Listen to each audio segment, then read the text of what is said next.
சின்ன வயசில் எனக்கு ஒரு அனுபவம் உண்டுங்க.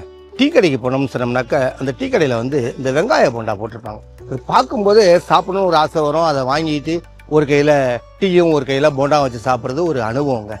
இது ஆல் டைம் ஃபேவரேட்டுங்க. நீங்கள் காலையில் சாப்பிட்லாம், மத்தியானம் சாப்பிட்லாம், சாயங்காலம் சாப்பிட்லாம், நைட் சாப்பிட்லாம், எப்போ வேணாலும் செஞ்சு சாப்பிட்லாம். அப்படி ஒரு அருமையான ரெசிபி.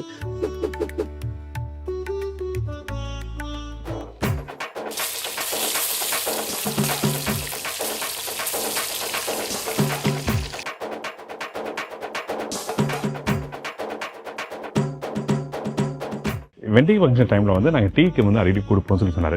முக்கியமாக டீ கடையில் பண்ணுவாங்களா அந்த போண்டா தான் பண்ணுவாங்க. ஸோ அந்த போண்டா பார்த்தீங்கன்னா ரொம்ப ஒரு யூனிக்கான ரெசிபி. ஆனால் ஒரு சின்ன சின்ன விஷயங்கள் அழகாக புரிஞ்சால் நீங்கள் வீட்டில் நல்லா பண்ணலாம். ஏன்னா சில பேர் பண்ணும்போது என்ன பண்ணால் ஒன்று வெங்காயத்தை அதிகமாக ஃப்ரை பண்ணுவாங்க, அதை குக் பண்ணுறாங்க. அப்படி இல்லை எண்ணெய் அதிகமாக பிடிச்சிரும். அப்படி இல்லைன்னா அந்த கடலமாவு அரிசிமாவு வந்து பக்குவம் என்னன்னா கொஞ்சம் அழுத்தமாக இருக்கும். அந்த மாதிரிலாம் வராமல் இருக்கிறதுக்கு என்ன பண்ணலாம்? அந்த வெங்காயத்தோட கடல மாவு சேர்த்து நம்ம பண்ணுறோங்க. அதை பொரித்து சாப்பிடும்போது அந்த கிறிஸ்பியும் அந்த உள்ளே இருக்கிற சாஃப்ட்னஸ் இருக்குது பாருங்க, அப்படிதாங்க இருக்கும். அந்த டீயோடு சேர்த்து சாப்பிடும்போது அந்த சொர்க்கமே தனிங்க. முக்கியமாக இதில் சோம்பு எதுக்காக சேர்க்குறோம், இஞ்சி பூண்டு எதுக்காக சேர்க்குறோம், இல்லை மிளகாத்தூள் எவ்வளோ போடுறோம், கரம் மசாலா எவ்வளோ போடுறோம், இந்த மாதிரி சின்ன சின்ன விஷயங்கள் நம்ம நிறைய கிடைச்சி போகிறோம்.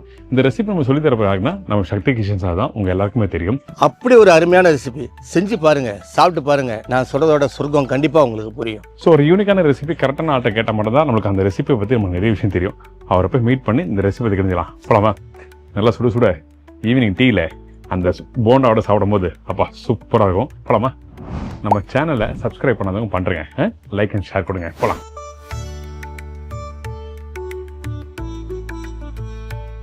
சார் வணக்கம். வணக்கம். எப்படி இருக்கீங்க? நல்லா இருக்கேன் sir. Very good. Last time நீங்கள் ஒரு மெதுவடை பண்ணீங்க. அல்டிமேட்டாக மெதுவடை எப்படி பண்ணணும்னு சொல்லிட்டு இல்லை, அதோடு சேர்ந்து ஒரு டீ கடை சட்னி பண்ணலாம். சட்னியை போடணும். அதுதான் அதில் ஹைலைட். வேர்க்கடலை சட்னி வச்சு அதுதான் அது ஹைலைட்.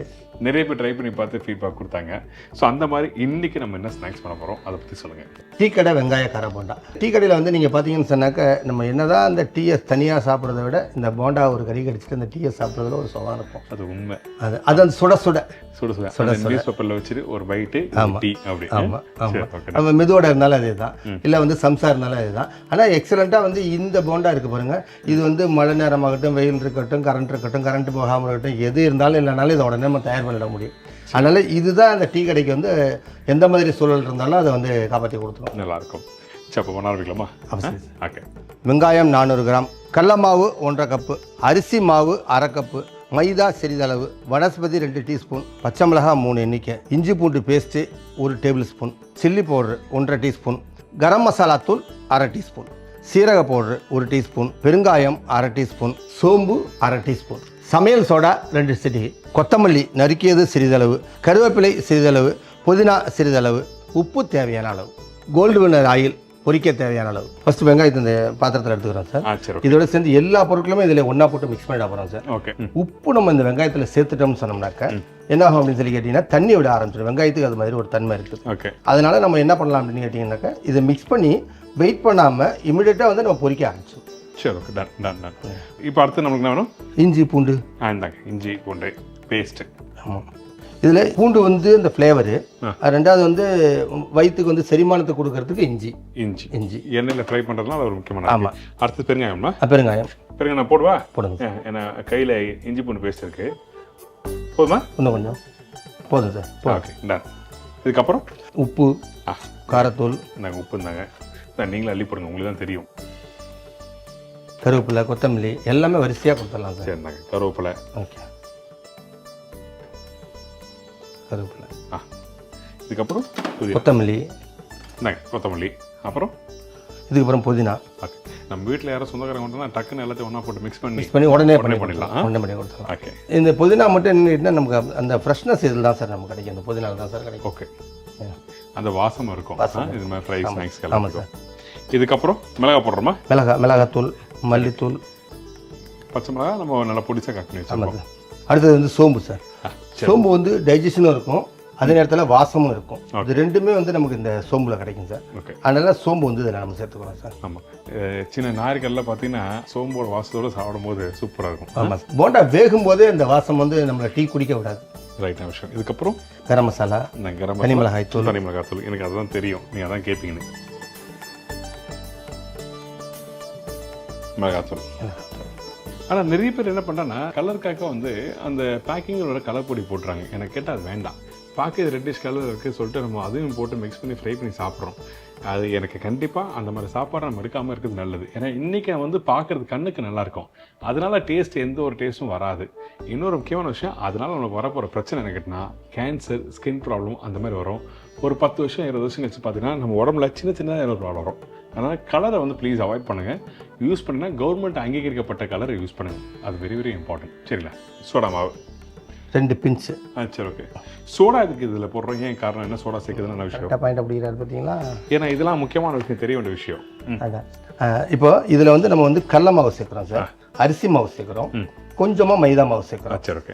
ஆக்சுவலாக வந்து உங்களுக்கு தெரியும், கடல மாவு வந்து என்ன பண்ணோம் அப்படின்னு கேட்டிங்கன்னு சொன்னாக்கா வேகிறதுக்கு ஒரு டைம் எடுக்கும். மைதா மாவு உடனே வந்துடும், அரிசி மாவும் உடனே வந்துடும். ஆனால் இந்த கடல மாவோட நம்ம எல்லாத்தையும் சேர்த்து பிரட்டிட்டு உருட்டி போடும்போது என்ன ஆகும் அப்படின்னு சொல்லி கேட்டிங்கன்னாக்கா இதில் நம்ம அடுத்தாப்புல வந்து டால்டா சேர்ப்போம்.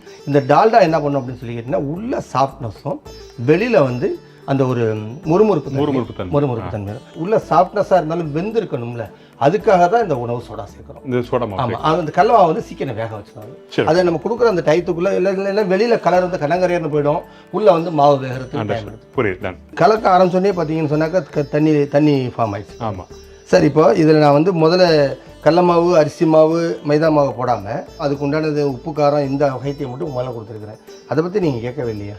ஸ்ட்ரைக் ஆகல, ஞாபகத்து வரல, சொல்லுங்க என்ன காரணம்? என்ன காரணம் கேட்டிங்கன்னாக்கா மாவு எல்லாத்தையும் ஒன்றா நம்ம கொட்டி மிக்ஸ் பண்ணிடலாம், அது ஒரு பெரிய விஷயம் இல்லை. ஆனால் என்னன்னு கேட்டிங்கன்னா உப்பு காரம் வந்து இதில் ஒன்றோட ஒன்று சாராது. அந்த உள்ளே இருக்கிற அந்த வெங்காயத்துலையோ அந்த மாவோடையோ அது கரெக்டாக மிக்ஸ் ஆகுமானா மிக்ஸ் ஆகாது, அப் அண்ட் டவுன்ஸாக இருக்கும். அப்போ வந்து நமக்கு டேஸ்ட் வந்து ஈக்குவலாக இருக்காது சாப்பிடும்போது. ஒரு இடத்துல உப்பு இருக்கிற மாதிரி இருக்கும், ஒரு இடத்துல காரம் இருக்கிற மாதிரி இருக்கும், இந்த மாதிரி ஒரு அன்ஈஸி இருக்கும் அதில்.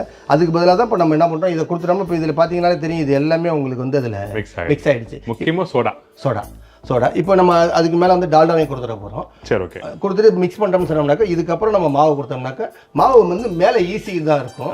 சாப்பிடும்போது உங்களுக்கு வந்து இந்த உள்ளே இருக்கிற அந்த உப்பு காரம், மேலே இருக்கிற மாவு, இது எல்லாமே சேர்ந்து நமக்கு ஈக்குவலாக வந்துடும். புரியுது, ரைட். இப்போ நம்ம அதை டால்டா சேர்த்து அதுக்கு தான் சொல்கிறது, பக்குவம் தெரிஞ்சவங்க கூட சேர்ந்து நம்ம ட்ராவல் பண்ணும்போது நிறைய விஷயம் லேர்னிங் இருக்குன்னு சொல்கிறது. ஸோ அதனால் ஒரு ஊருக்கு ட்ராவல் பண்ணும்போது தான் நான் இந்த மாதிரி விஷயம்லாம் தெரிஞ்சுக்கிறேன். ரியலி தேங்க்யூ உங்களுக்கு. வெல்கம். இந்த வனஸ்பதி போட்டிருக்கீங்கல்ல, இந்த வனஸ்பதி கொஞ்சம் கூட போயிடுச்சா இன்னும் அந்த சாஃப்ட்னஸ்க்கு யூஸ் பண்ணாமல் கேட்குறேன். நீங்கள் ஒரு கருத்து சொல்லுவீங்க, ஒவ்வொரு இடத்துக்கு போகும்போதும் அந்த இன்க்ரீடியன்ஸ் வந்து சேர்க்குற பர்சன்டேஜில் தான் அந்த டேஸ்ட் வித்தியாசம் இருக்குங்க. அது மாதிரி இந்த டேஸ்ட்டுக்கு இதுதான் அளவு அப்படின்னு நம்ம ஒரு ஃபிக்ஸ் பண்ணுறோம். நீங்கள் கூட போட்டிங்க அப்படின்னு சொன்னாக்கா அது உள்ளே என்னாகுன்னு கேட்டிங்கனாக்கா அந்த ஒரு புறப்பரப்பு இருக்கும், சரியாக வேகாது, இந்த மாதிரி பிரச்சனை இருக்கும். அதுக்கு பதிலாக அந்த லெவலாக நம்ம பண்ணும்போது அது எல்லாமே ஈக்குவலாக கிடைக்கும். இன்னொன்று அதிகமாக சாப்பிட்டாலும் 2-3 போண்டா சாப்பிட்டாலும் வாயில் அப்படி இருக்கும் அந்த டால்டா. ஆமாம், சில பேருக்கு செரிமானம் கூட சமயத்தில் கொடுத்தாங்க. சரி, ஓகே. அடுத்தது சார், அடுத்தது மாவு சேர்த்து நான் போடுவேன். போடுங்க சார். எவ்வளோ போடணும்? இது 1.5 மடங்கு சார். ஓகே, போதுமா? அது இன்னும் கொஞ்சம்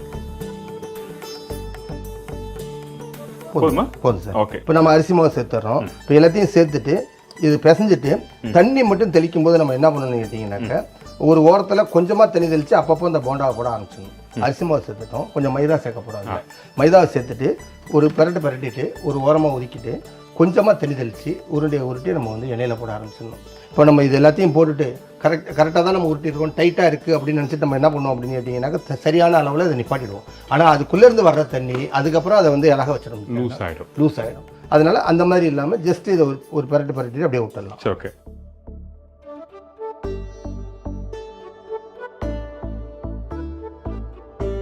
சார், இப்போ இதை மிக்ஸ் பண்ணிட்டு இருக்கிறோம். இது ஒரு கல்ல 2 மாங்காய் சார். எப்படின்னு கேட்டிங்கன்னு சொன்னால் இப்போ இதில் தண்ணி தெளிச்சு போட்டிங்கன்னா போண்டா, தண்ணி தெளிக்காமல் அப்படியே எடுத்து போட்டிங்கன்னு சொன்னாக்கா பக்கோடா. அந்த பக்கோடா, வெங்காயம் பக்கோடா, அந்த பக்குவம். ஆமாம். சரி, ஓகே, டன். ஸோ இப்போ வந்து நம்ம தண்ணி தெளிக்கலாமா? இப்போ ஆமாம் சார். தண்ணி இன்னொன்று நாங்கள் தண்ணி தெளிக்கவே இல்லை, அந்த ஈரப்பக்குவம் பாருங்களேன். இப்போ இது ஒரு நாள் நிற்கும். நம்ம ரொம்ப அழுத்தினோம்னு சொன்னோம்னா உள்ளே வேகாது. ஓகே. ஆனால் இப்போ தண்ணி தெளிச்சோம்னா இந்த பிசுறு இல்லாமல் இருக்கும். சரி, டன். சரி, ஊற்றலாமா? ஓகே. மிக்ஸ் ஆகட்டும், அதுக்கப்புறம் பார்க்கலாம். கண்டிப்பாக சார்.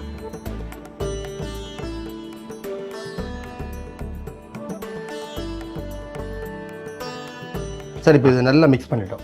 மிக்ஸ் பண்ணிவிட்டு இது பாருங்கள், இப்போ கையில் எடுத்து காமிக்கிறேன் அந்த பக்கம் போடுறதுக்கு. ஜஸ்ட் அப்படி உருட்டி போடணும். இப்படி எடுத்து போடலாம்.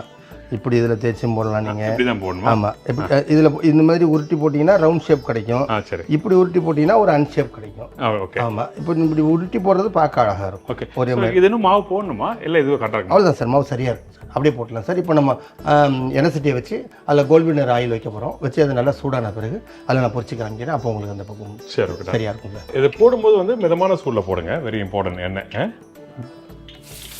எண்ணெய் சாமியெல்லாம் கும்பிட்டு போடுறீங்க. இந்த போண்டா ஷேப் கரெக்டாக வரணும், அழகாக இருக்கணும் அப்படிலாம் பார்க்குறாரு நினைக்கிறேன். அப்படிதாங்க? அப்படி நினைக்கிறேன். கொஞ்ச நேரத்துக்கு தலை நம்புறாது.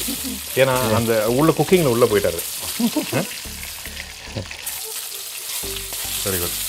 அதை இந்த ஷேப் போடுங்களேன். எடுத்து போடும்போது அப்படி சைடில் தேய்ச்சடி போடுறாரு. தேய்க்கும் போது அந்த உள்ள வெங்காயம் வந்து உன்னோட ஒன்று சேர்ந்துக்கும்ல. ஓகே. இல்லைன்னா வெளில பிசு பிசாக நிற்கும். பார்க்குறதுக்கு அது ஒரு மாதிரி நல்லா இருக்காது. நல்லா இருக்கு. இந்த ஃபினிஷிங் அதில் இருக்காது சார். இப்போ இந்த நம்ம போண்டா போட்டோம். இப்போ நம்ம என்னதான் ஓரத்தில் தேய்ச்சி எடுத்தோம்னாலும் அதில் பார்த்தீங்கன்னா பீஸாக இருக்கும். அதோடு இல்லாமல் இப்போ நம்ம ஒரு சிம்மில் வச்சு தான் அதை போட்டுருக்கோம். இதை நம்ம ஃப்ளேம் வந்து பெருசாக வச்சு போட்டோம்னு சொன்னோம்னாக்கா இந்த ஓரத்தில் இருக்கிற அந்த பீஸாக இருக்கிறப்ப கறியிடும். ஓகே. அந்த சூடு தாங்காமல் கறியிடும். உள்ளே இருக்கிறது வேகாது. அப்போ நம்ம என்ன பண்ணோம் கேட்டால் சாப்பிடும் போதும் சரி, அதை வந்து இல்லை அதுக்காக நம்ம டைம் கொடுக்கும்போதும் சரி, ரெண்டுமே வந்து சீக்வன்ஸ் வந்து மேட்ச் ஆகாது. அதனால் கண்டிப்பாக சிம்மில் வச்சு மட்டும்தான் அது போட முடியும். ஓகே. சரி சார், ஃப்ரை பண்ணி கொடுங்க. Okay sir. எடுங்களா அதை? அடே இங்கே பாருங்க, எடுங்களேன். அப்படி பாருங்க, அந்த வெங்காயம் எல்லாம் முறுன்னு கண்டிப்பாக அப்படி தனித்தனியாக அது நல்லா தெரியுது பாருங்க. கண்டிப்பாக. சரி, ஃப்ரை பண்ணிட்டு கொடுங்க. கண்டிப்பாக.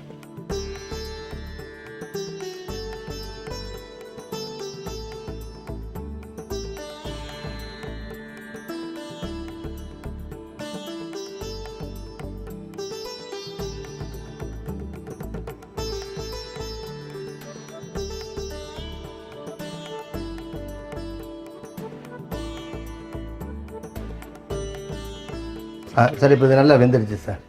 பார்த்தீங்கன்னா தெரியும், அந்த கலரிங் பார்த்தீங்கன்னா தெரியும். சூப்பராக இருக்குது. சூப்பராக வந்துடுச்சு. போடுங்க. ஆஹா, எல்லாம் மெனுக்கவா? கண்டிப்பாக.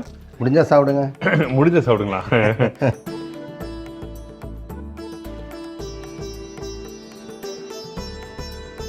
ஃபஸ்ட்டு அந்த போண்டா உள்ள உடச்சி பார்த்தா என்ன பக்குவத்தில் பார்த்தலாம். சூடு. ஆடா பாருங்க, என்ன ஆவி பிறக்க அந்த நல்ல பொறி தன்மை நல்லா சூப்பராக வந்து. கண்டிப்பாக சாப்பிட்டு பார்த்துருமா? கண்டிப்பாக சார். நீங்கள் பாதி, நான் பாதி.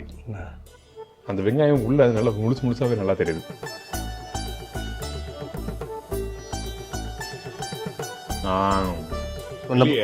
முறுமுறுப்பு தன்மை உள்ள நல்லா சாஃப்டா இருக்கு. நைஸ். அந்த வெங்காயம் ஒன்னொன்னு அந்த முழுசா கடிக்கும் போது சூப்பரா இருக்கு. ஆமா. இதுல ஒண்ணு மிஸ்ஸிங் சார். என்னது? இதுக்கு பேர் என்ன சார் சொன்னோம்? டீ கடை வெங்காயம் போண்டா. ஆமா, இது சாப்பிடும்போது எப்படி சாப்பிடுவோம்னு சொன்னோம் ஆரம்பத்தில். டீயோட இல்லையா? T missing.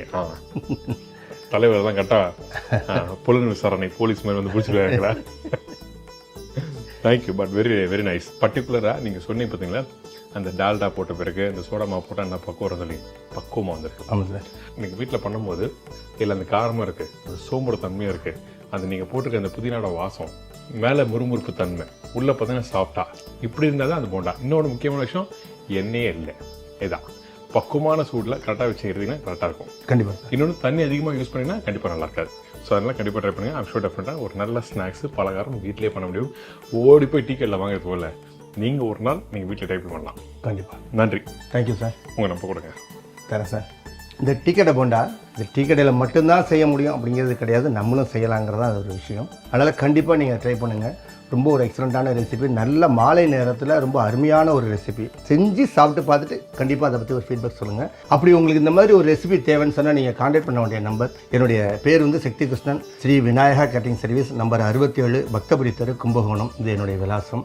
9443161929. இன்னொரு நம்பர் 9360300884. தேங்க்யூண்ணா. Welcome sir. ரொம்ப நன்றி. ஒரு அருமையான ஸ்நாக்ஸ். உங்களுக்கு இந்த ரெசிபி பற்றி பக்குவமாக நிதானமாக எப்படி பண்ணணும்னு சொல்லி தெளிவாக விளக்கமாக சொல்லியிருக்காரு. ட்ரை பண்ணி பார்த்துட்டு ஃபீட்பேக் கொடுங்க. இதே மாதிரி நான் இன்னொரு நாள் இன்னொரு ஊரில் ஒரு புது ரெசிபியோட புது மக்களோட சந்திக்கிறேன். பாய். தேங்க்யூ.